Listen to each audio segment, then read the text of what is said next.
Welcome to the Tea Party Power Hour Eligibility Update. I'm Mark Gillart. Thank you for joining us today. There are currently only two well-known public figures in America brave enough to take on the issue of Barack Obama's eligibility. These patriots are, of course, Sheriff Joe Arpaio and Donald Trump. Both men have been attacked by the left and even the right for daring to take on this very important issue that other conservatives are frankly too afraid to even discuss. CNN's recent hit piece on Donald Trump is a perfect example of the Alinsky-style tactics the left-wing media is willing to employ against anyone seeking the truth about Barack Obama's very mysterious past. Here with his response to the media's treatment of the eligibility issue is Sheriff Joe Arpaio's cold case posse commander, Mike Zullo. Mike, welcome back. It's a pleasure to be back, and it's a pleasure to be back on the mainland. Mike, the mainstream media circles their wagons anytime anyone says anything about Barack Obama that suggests he's less than perfect. I mean, you can't say you don't like his policies, you can't question his eligibility, you can't even ask why he won't release his grades, because if you do, they'll circle their wagons to protect him while simultaneously attacking you for daring to blaspheme the pagan god that they've put in office. There's perhaps no better example of this than the recent CNN 360 hit piece on Donald Trump called Trumped by the Truth, where they went into full attack mode on Mr. Trump for merely exercising his rights to free speech and expressing his belief that Obama's birth certificate is not real. Let me play this first clip from that CNN 360 segment, and then I'll have you comment on what was their opening comment in that piece. 360 followed tonight. It's been more than a year since 360 went to Hawaii and found proof that President Obama was born there. Mike, you went to Hawaii to investigate this matter. Did you find any proof that he was actually born there in Hawaii? We absolutely didn't see any viable proof that he was born there. Donald Trump has said in the past that he sent investigators to Hawaii and they couldn't find any hospital records suggesting Barack Obama Jr. was born there. Is that something the cold case posse has tried to dig into, the actual hospital records? We've tried to dig into just about everything that everyone else has ever tried to dig up, and we'll release those results in our press conference, which is most likely going to be the latter part of June at this point. But there is nothing that we can come away with from the state of Hawaii telling us that the man was born there. It bothers me that CNN and other media outlets in the tank for Barack Obama keep stating that Obama released his long-form birth certificate back in April of last year. Listen to this CNN clip and then feel free to jump in and comment on it. It's also been more than a year since President Obama released his long-form birth certificate, which should have settled the issue once and for all. To our knowledge, he didn't release really anything. Somebody released a PDF. I know he's taken ownership of that PDF, but we're not convinced that is his long-form birth certificate, and I don't see any evidence where the Department of Health in Hawaii or the state of Hawaii is even making that claim, that what was released is indeed his. But we don't know really what was released. Mike, of all the misinformation being disseminated about this issue, the one piece of nonsense I'm most tired of hearing about is the ridiculous assertion that because two local papers in Honolulu carried Barack Obama's birth announcement, he must have been born in Hawaii. Then they go on to suggest that birthers must think people knew back in 1961 that Barack Obama was going to be president, so they faked his birth announcements. Frankly, that's a straw man that the left built up. It's not a birther argument. I bring this up only because Wolf Blitzer hit Donald Trump with this tired old nonsense. Listen to this CNN clip and then comment on it. Donald, have you seen the actual newspaper announcements within days of his birth in Honolulu? For example, the Honolulu Star-Bulletin will put it up there. You see the birth announcement back in 1961. The Honolulu. Listen to me, Donald. Honolulu. Can I ask the question? Defending Obama. Donald, you're beginning to sound a little ridiculous. I have to tell you. I think you are, Wolf. Let me tell you something. I think you sound ridiculous, and if you'd ask me a question and let me answer it. Here's the question. Did the conspiracy start in 1961 when the Honolulu Star-Bulletin and the Honolulu Advertiser contemporaneously published announcements that he was born in Hawaii? That's right, and many people put those announcements in.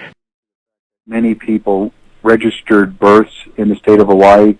Many people, unbeknownst to them, those birth announcements happened as an automatic result of the registration. Those birth results or those birth entries are actually distributed by the Department of Health to the newspapers. So anyone that registered a birth in that state would have had their name entered into that newspaper. The problem with it is there is no reliable indication, and there's actually a lot of evidence to support that it didn't have to necessarily mean the birth took place in the state of Hawaii. You were able to register people from other countries in the state of Hawaii and get certificates of live birth. And that's a problem, because now you have a citizenship issue. Now, their piece did eventually acknowledge that the birth announcements were taken from the DOH roster, but CNN doesn't seem to get that all it took for Barack Obama's name to appear on the DOH roster, and therefore the papers, was for Grandma Dunham to run down to the local DOH and register an unattended birth. Not because she wanted her grandson to be president one day, but because she wanted him to have the benefits of United States citizenship. I mean, people who say if his name was in the paper, he had to be born in Hawaii are apparently unaware that during that time period, Japanese parents would fly all the way to Hawaii and register unattended births for babies that really weren't born in Hawaii, but were born, in fact, in Japan, just so their children could have the benefits of U.S. citizenship. The names of those Japanese babies ultimately appeared in the same two newspapers that Barack Obama's announcement appeared in, and it wasn't because anyone was conspiring to make them the president of the United States one day. It was a bit of a racket, wasn't it, Mike? There was even more of a racket than that, Mark, that we learned of by talking to the locals down there that have some ears on them. They informed us about a syndicate operation, a mafia operation, if you will, being run in the early infancy of the state of Hawaii, where birth certificates were being sold to Japanese residents on a black market kind of basis. So they were getting birth certificates and legally registered for profit. So there's also indications that the illegal population, the alien population in Hawaii, is very difficult to actually count or put a number on. They have a very difficult time tracking that kind of activity. So Hawaii's, vital statistics department, it does leave a lot to be desired. And you are right. Anybody's name could have ended up in there. An unattended birth would have meant just what it says, an unattended birth. In the line items that are in the newspaper, you'll notice it doesn't tell you anything about where the birth occurred. It doesn't tell you who was present. It just says a name, and I believe it also gives you the address of the parent or parent. That's all it says, and that doesn't necessarily indicate anything. Anybody that is hanging their hat on a newspaper entry to prove undeniably about Barack Obama being born in the state of Hawaii doesn't know what they're talking about. When these overseas births are fraudulently registered in Hawaii, that artificially boosts the population of Hawaii and means more federal dollars for Hawaii. Is that why the state of Hawaii traditionally has turned a blind eye to this illegal activity? I think that's one of the reasons. We also have some other theories as to why that would be going on, but I agree with you. Obviously, there's federal aid on a per capita basis, and I would venture to say that it's a lucrative venture for a state like Hawaii. I mean, Hawaii, what does it really have? It's tourism. What does it really produce aside from pineapples? I mean, it's dependent. It is a dependent state on a lot of things, and I'm sure that's one of the reasons for it. I find it amusing that CNN claimed in this piece that Mr. Trump refuses to produce evidence to back up his claims. Michelle Obama referred to Kenya once, and I quote, as Barack's home country, and Barack Obama himself described himself to his literary agent as being Kenyan-born back in 1991 and didn't bother changing the bio until 2007 when he was cleaning things up to run for president. On top of that, we've got an electronic long-form birth certificate released by the White House that looks like it was cut and pasted together by a kindergartner with school paste, a selective service card missing 2 digits of the year stamp with an upside-down around 8 and a signature that matches his signature now, not his signature back in 1980. He also has a social security number that was issued by a state he never lived in. It also won't pass E-Verify. And according to the date on his social security paperwork, he would have been over 12 when he applied for it, and that means he would have had to go down to the social security office in Hawaii and get it in person. Now, did the clerk at the Hawaiian social security office suddenly have a mental lapse and think that the office was in Connecticut? I don't think so. So when people say they see no evidence that there might be a problem, I have to think that they're either very stupid, which is possible with liberals, or they're in the tank for Obama, or both. I mean, anyone who has watched the videos of the March 1st press conference should have all the evidence they need. I mean, wouldn't you agree?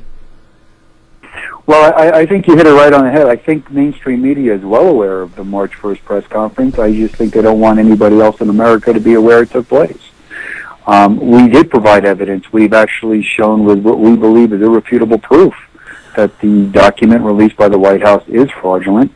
You have, just in the history of them trying to produce the document, all mixed up, convoluted stories. You have a governor himself who alleges he could not find it for months, actually gave up the search.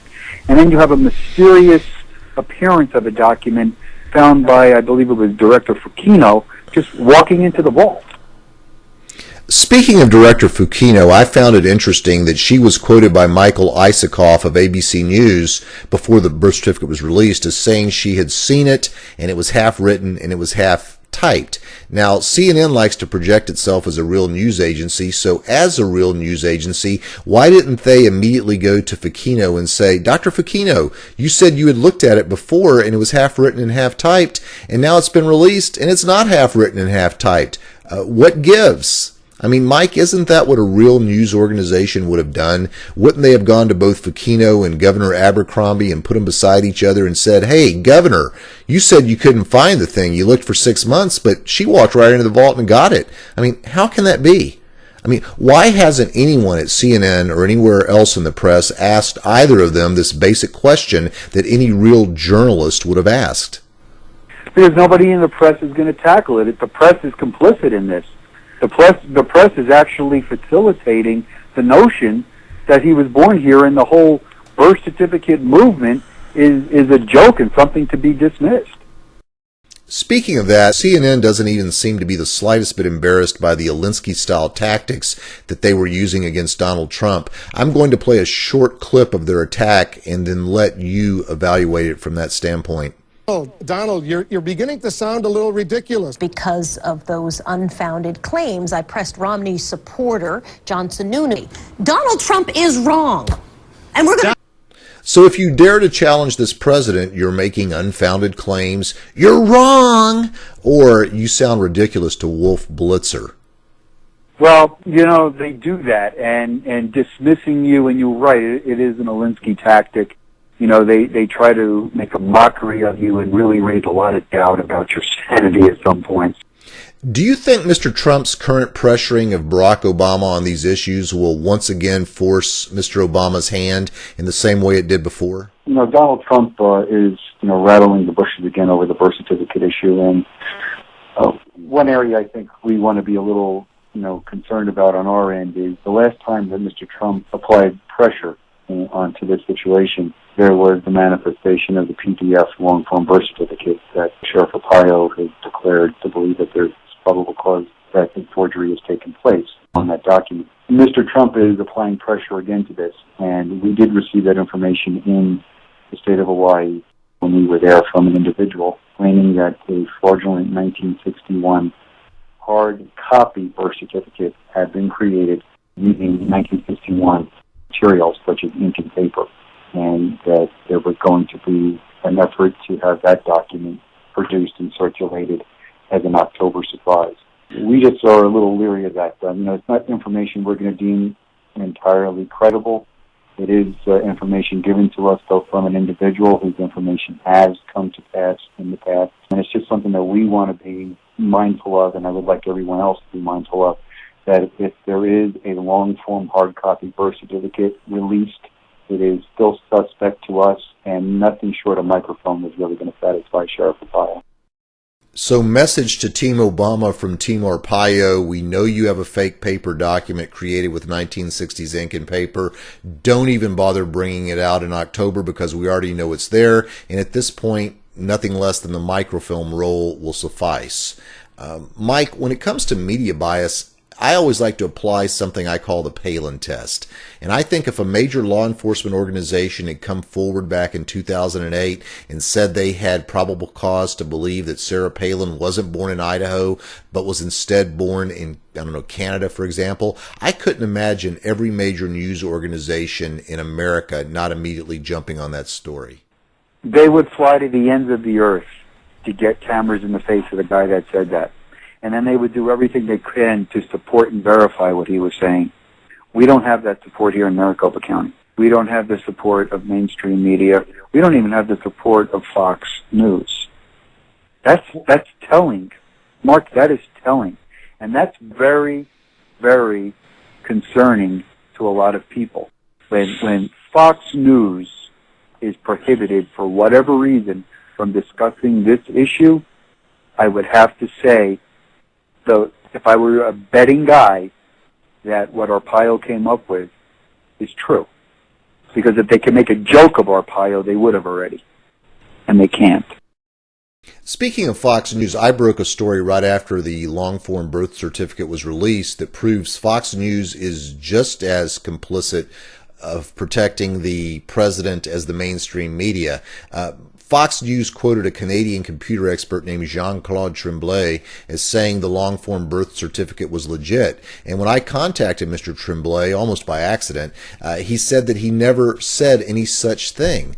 And he added that he'd been trying to get Fox News to correct the story, but that Jana Winter of Fox News wouldn't even return his messages. I began helping Jean-Claude tweet Jana Winter. I even left a phone message for her at Fox News, and she ignored my communication as well. Mr. Tremblay afterwards posted a summary of, her behavior on his blog, but frankly, a lot fewer people saw that than her original story. Mark, let me ask you now, you've been involved in this.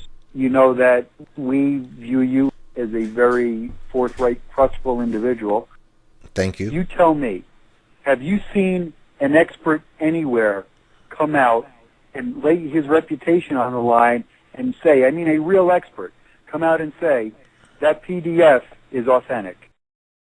The short answer is no, I haven't, but I know some people are going to dispute that. So let me take the experts the Obama supporters feel are on their side and go down the list one at a time as to why it's not significant. First and foremost, and we just talked about it, is Jean-Claude Tremblay. Even though he has said he never told Fox News it was legit, he is still very frequently quoted by the left. Even Fox's own experts said it was legit.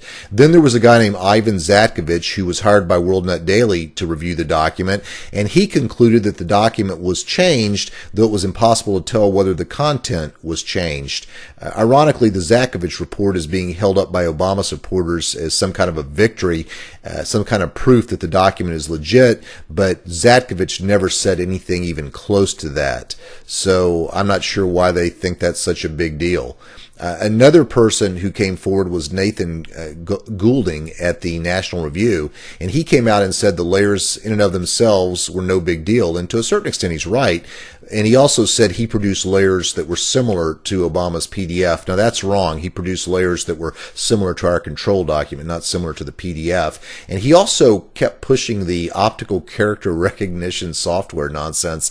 Hey, Earth to Nathan Goulding, the R in OCR stands for recognition, and neither fonts nor recognizable text were recognized in the document. So there is no R for the OCR to be possible. Then you have Dr. Data in Phoenix, and less than 24 hours after the press conference, he deemed the document to be just fine because he was able to produce layers with his scanner. And once again, he produced layers like our control document, not layers like the PDF file. And, I talked to the guy at length over the phone. He's a very reasonable guy. Someone put a microphone in his face less than 24 hours after the March 1st press conference, and he gave his opinion, based on what he had seen, and he didn't have time to review a lot of information. When I spoke to him, on the phone and told him about the clipping mask that hid information, he did indicate that that would have to be set by a human if it hides information, and that was a problem. So I think he's on our side ultimately, but I don't want to speak for him. Finally, one person wrote a book defending the birth certificate. This is my favorite one. And he pointed out that the Guthrie photo, the PDF file posted at House.gov, and the AP photo that was circulated have a date stamp, a registrar's stamp, and a state seal that all line up, so they all have to be based on the same original. He did that, much like Miss Guthrie taking her photo, in order to prove that the document was authentic. What he ended up doing when you take his information and comparing it to the Guthrie photo in the PDF is proving our point, because when you pull the PDF into Illustrator and release its clipping mask, you see 2 additional pieces of vital statistics coding, and if they're all of the same document, it's a problem when one has more vital statistics coding than the other. So we thank John Woodman for his contribution. But first and foremost, I got to tell you, Mike, that Jean-Claude Tremblay story really ticks me off. I mean, that's simply not good journalism from Fox. Well, I would agree with you, and it just really shows the sad state that our media has placed themselves in.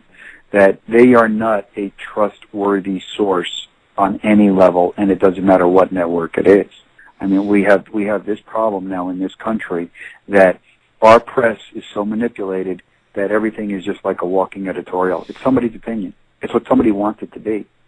And the kind of censorship that's going on now in this country really is at the heart, I think, of this problem. You have a president that's never been vetted properly. You have a document that is trying to be vetted by a law enforcement agency and being stonewalled.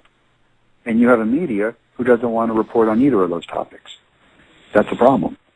Well, they don't want to report on it, and I wish I had a bigger audience so I could help you more. When Arpaio was on the show, I think we got something like 47,000 listens. The last time you were here, we got a little over 30,000 listens.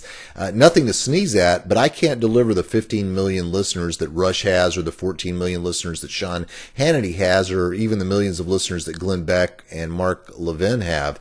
I mean, what's your opinion of these conservative mouthpieces who keep saying they believe the birth certificate is authentic, they believe the president was born in Hawaii? Glenn Beck even asked if Sheriff Arpaio was nuts. Well, the thing that's just shocking to me is I don't know how they can call that authentic when there has not been a bona fide forensic document examiner ever calling it authentic. How do you make that claim? I can't even fathom how you could go on national television, or in Glenn Beck's case, subscriber-paid audience, and make that kind of claim. Glenn Beck on this issue is a mystery to me. I can't, for the life of me, figure out how he is on that side of this equation. Maybe he's never seen our press conference. Maybe I need to send him a video of it. I don't know. Because Mark, you made the videos for us. We gave you the information and asked you to help us, and you did a phenomenal job. It made our press conference. Thank you. But it showed, it depicted, it makes it plain for everybody to see. When you have a registrar's stamp that can be moved about a document and leaves behind a white ghost, you don't have to be a computer genius to realize that shouldn't do that. And you have to come to the realization that if that did it, the way it's being presented to me, that document really can't be valid. And that's where I go back to, nobody at the Department of Health in Hawaii has ever said, we released a PDF copy. They never did. We don't know what they released, but they never laid claim to releasing that PDF. Somebody else did. As disappointed as I am with the cowardice on display at Fox News and with talk radio, with regard to this issue, the truth is they don't owe us anything, Mike. I mean, we have the freedom to watch and listen, to shut off our radios and TVs if we don't like what we hear and see. But on the other hand, that's not the case with Congress. If you are elected to the U.S. House or the U.S. Senate, you have an obligation to look into a little thing like, I don't know, whether the sitting president has committed forgery or possibly treason. I mean, as far as I'm concerned, if Congress had the time and the money to investigate whether President Clinton had sex with Monica Lewinsky back in the day, our current Congress should be able to find the time to look into something of this magnitude. I ask again the same questions I've been asking. Where is John Boehner? Where is Darrell Issa? Where are the so-called Tea Party conservatives like Michelle Bachmann and Alan West? And speaking of political figures, how embarrassing was it to see Newt Gingrich and John Sununu, go on CNN and say they believe the president was born in Hawaii, when we both know that neither one of them has looked at any evidence? I think, Mark, you could pretty much put everybody in the same box on either side of the issue on this.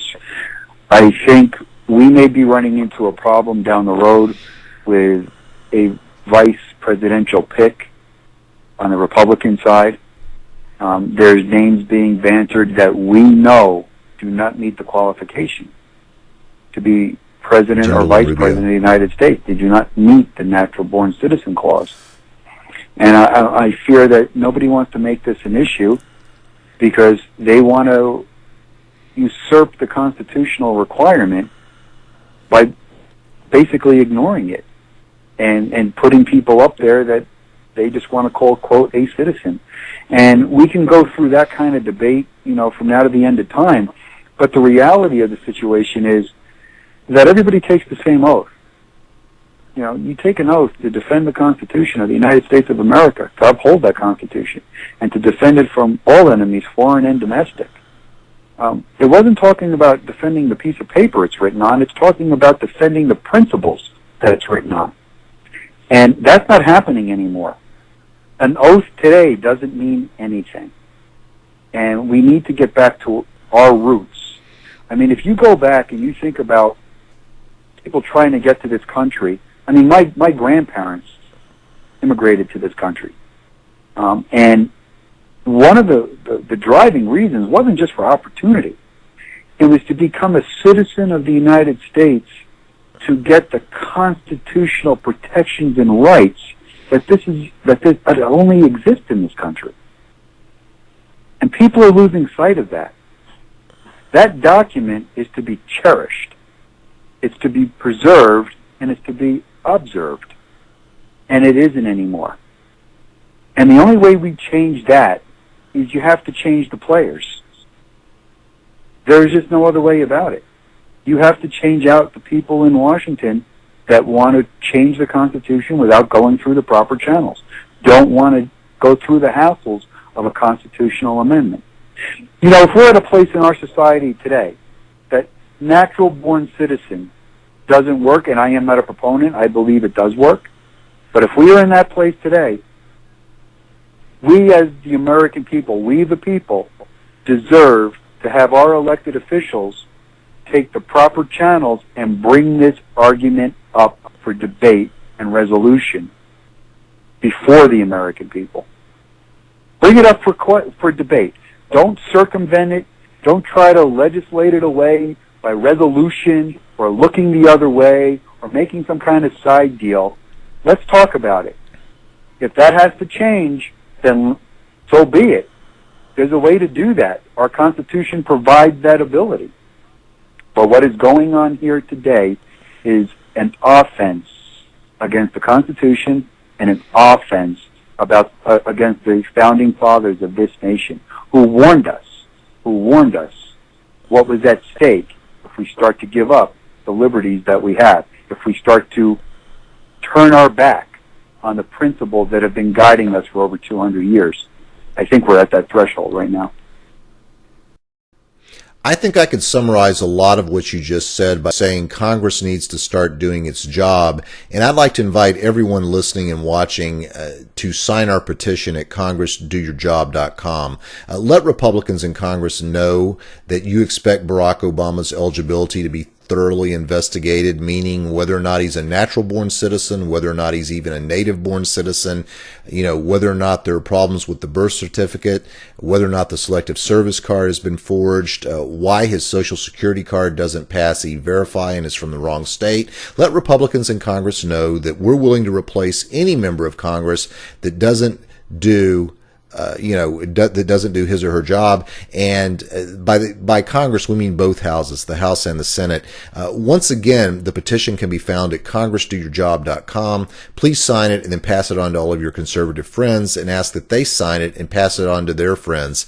Mike, I know you've got to run soon. Is there anything else that you'd like to add to tell my listeners and viewers before you leave? No, I just like to say, Mark, have everybody kind of just sit back a little bit and watch this thing unfold. Watch mainstream media. Watch how they play this news with Mr. Trump, coming out here again. And just be leery. Be leery of what you see. Be leery of what you read. And stay tuned for Sheriff Arpaio's next press conference, because I think you're going to have your breath taken away. Really? My breath taken away? I mean, the last time somebody made a promise like that, it was those guys at Breitbart.com, and then they released those yawner Derek Bell videos. Hopefully you've got something better for us than that. Yeah, I would think so, Mark. We're not a bunch of, Harvard-educated college boys. We're the Maricopa County Sheriff's Office, and Sheriff Joe, everything he does is breathtaking, so just hang tight. I'm sorry, I couldn't resist taking a dig at Breitbart.com. I think you know about my little on-air confrontation with one of their people, yeah. I do. Mike, people are asking me if it's my goal to try to become the voice of the birther movement. And, what I will say is that no, it is not. That's not the goal. Frankly, you deserve someone with a much bigger voice and a much bigger audience than I have pushing this particular issue. I would much rather see that title go to Sean Hannity, Glenn Beck, Mark Levin, Rush Limbaugh, somebody that has a really huge audience, because I'm just not there yet. I mean, perhaps one day if they keep avoiding the truth on issues like these and I keep telling the truth and telling people what they want to be updated on, maybe I'll catch up with them. But for right now, I'm nowhere close, and I just wish I could do more for you and Sheriff Arpaio. What you have instead of the media, the mainstream media, right now is frankly an army of citizen journalists, and they don't have to worry about upsetting their boss or ticking off advertisers. People like Obama Release Your Records and Nelly over at the Butter Dezillion blog, who tell the truth no matter how uncomfortable it might be to pundits on the left or the right. And Mark, you guys are making an impact. Don't kid yourself. You guys are making an impact. 30, 40,000 people hearing this, and they send it to 10 people, 20 people, 30 people in their email address book. That starts to make an impact. And if it wasn't for you folks, this thing would be dead in Arizona. It's you guys are keeping it alive. You're getting that information out there, and we appreciate it here. Because for us, it's almost like screaming into a pillow. Once again, Mike, thanks for being on the show. I look forward to having you and Sheriff Arpaio back on after the June press conference. Oh, thank you, Mark. I appreciate it. Thanks for the time. Have a great day, Mike. You too. Bye-bye. As you know, this is the one radio show and YouTube channel where we ask our viewers to do homework. I just want to remind everyone to subscribe to this YouTube channel if you want to stay updated on the latest news regarding Sheriff Arpaio's investigation. And, please visit our webpage, teapartypowerhour.com, and there you can see a makeshift archive, if you will, of some of my past guests. Please don't forget to sign the petition, congressdoyourjob.com, and then pass that on to other people. Also, if you have tips regarding the eligibility case or anything else that you believe is newsworthy, please send them to me, tips at teapartypowerhour.com. Unlike some so-called news people, I'll make every effort to get the truth out if it's something we can verify. And, another thing I have to say is that we have a lot of people out there that could help us that aren't. The Sean Hannitys of the world, the Michelle Malkins of the world. If you would, we have been getting help from Drudge. Thank you, Drudge. But take the link to this video and send it to Michelle Malkin and ask her to start telling the truth. Do the same thing to Sean Hannity, Rush Limbaugh, every major radio voice out there. Send this thing to Fox News. Call Fox News, not because I'm trying to get publicity for my show, but because what Mike had to say was very, very important. And this has to get out, and the powers that be have to know that you want it to get out. So please help us out by passing the link to this video on to the various media sources and let them know that you fully expect them to do something with it. And while you're at it, send it to your representatives in Congress. I mean, let them know that you're tired of them sitting around and that they can be replaced. When you go to the Tea Party Power Hours petition, which is found at congressdoyourjob.com, you're able to leave a little note. And I'm going to start, some of these notes are just incredible, and I'm going to start reading some of those on the air. So when you're there, leave a little note, and you just might find yourself having it read over the air the next time we do a show on this. So once again, thank you for being here. Thank you for joining us. And I look forward to spending some time with you very, very soon.